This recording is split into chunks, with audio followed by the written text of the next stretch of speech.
Okay, so today we want to talk about the relationship between dogs and humans.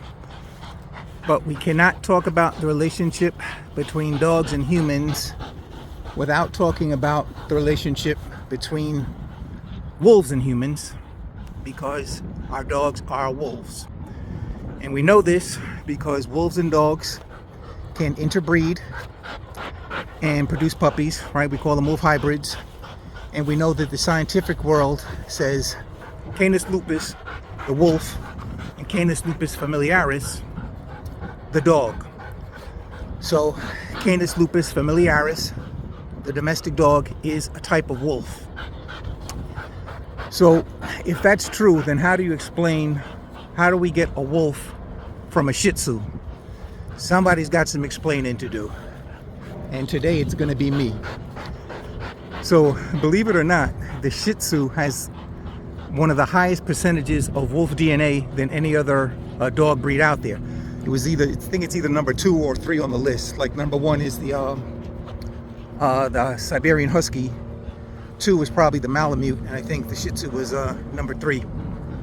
So how is that possible? Well, I look at it like this.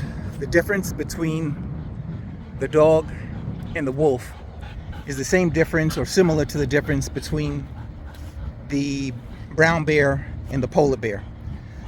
So scientists say that it took 150,000 years for the brown bear to differentiate and become the polar bear, and with all the differences that separate those two, including the webbed feet that the polar bear has, right, and the brown bear doesn't have that. So that was 150,000 years. Now imagine the dog has been with man for 300,000 years, right, till going back to the end of the Ice Age. So there's been much more time for dogs to differentiate into different sizes, into different colors, different breeds. Plus you have to factor in your human breeding programs, which have contributed a lot to that. So they've been doing some interesting experiments in Russia and Siberia for decades now, where they are domesticating foxes. And what they found is that by the 5th generation, there was an explosion of colors, right? After only 5 generations in domestication, right? An explosion of colors. And by the 6th generation, the newborn foxes were prohibiting behaviors more closely resembling a dog. When a human approached, they would, wag their tail and be happy. Whereas earlier generations just kind of tolerated the humans and, weren't too excited to see them. So again, that's after only 5 or 6 generations. They've been doing that experiment now for decades. But again, just imagine 300,000 years, how many generations has that been? So that is, well enough time to account for all the differences and stuff like that. So I've noticed several different groups as I categorize humans into how they relate to dogs. So the first group is those that don't like dogs at all for whatever reason. Maybe they cat people, maybe they prefer cats, maybe they prefer birds like the African gray. I myself love the African gray, but I would never buy one because I don't understand their their body language, and I'm not stupid enough to think that whatever skill or rapport I can build with dogs, that I can somehow transfer that to to the African gray. So reminds me of Feeney's first owner. This is a lady who's apparently was very experienced with horses, but she had no experience with working dogs. And at the end of 7 months, she returned Feeney to the breeder and declared it was a failure. So that's the first group, those that just don't like dogs for whatever reason. A second group are the indifferents. They don't like or dislike dogs. For the most part, they won't have any pets in the family at all. And, I know people like that. I'm sure you can think of, people like that also. I would rather not have the responsibility of dog ownership. Then there's group number 3, which is what I call the dog people. And these are the ones that have always felt a special attraction to dogs, probably since early childhood. They can read a dog's body language. And again, since they were kids, they were able to make friends with strange dogs. And this thing about making friends with strange dogs, right? That's another feature that goes with this group, the dog people. You know, the dogs accept them. So that's very important. And this is the group that enjoys and feels, you know, this special bond between humans and dogs. And then there's the next group, which is a pretty large group, and it's a really fascinating group to me. And these are those that are afraid of dogs and have no reason for it. So it's a pure and totally irrational fear of dogs. They've never been attacked by dogs. They've never been bitten by dogs, have never had a bad experience with dogs, but yet they have this inexplicable fear that grips them, you know, from deep inside. And, you know, I know a couple of people like this very well. One of my wife's relatives is like that. And even when Zula was a puppy, you know, she was deathly afraid of him. And I would tell her, but listen, the dog is not showing any type of, you know, threatening behavior to you, whatever. Why don't you take this as an opportunity to overcome your fear?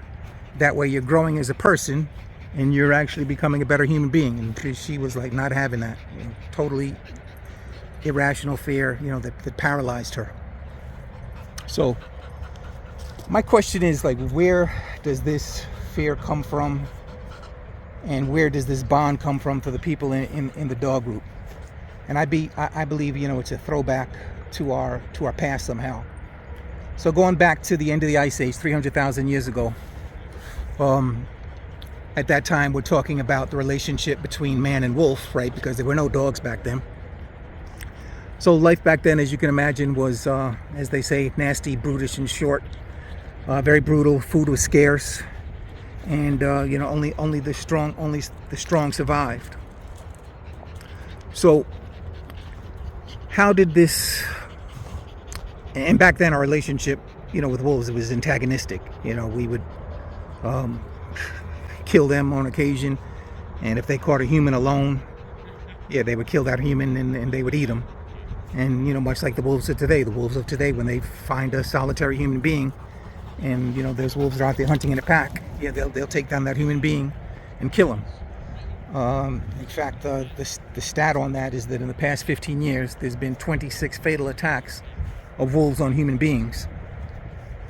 And most of the time, I mean, all the time, it's been a solitary human being wandering around on his own, usually, you know, one of these national parks in the U.S. or Canada or Alaska. So how do we go from that antagonistic relationship to what we have today, where we look at dogs and we say, oh, man's best friend? So Amazon has an interesting movie where they tackle this subject called Alpha. If you haven't seen that movie, I recommend it. Really interesting movie. Cinematography was incredible. Like every scene looked like a beautiful photograph.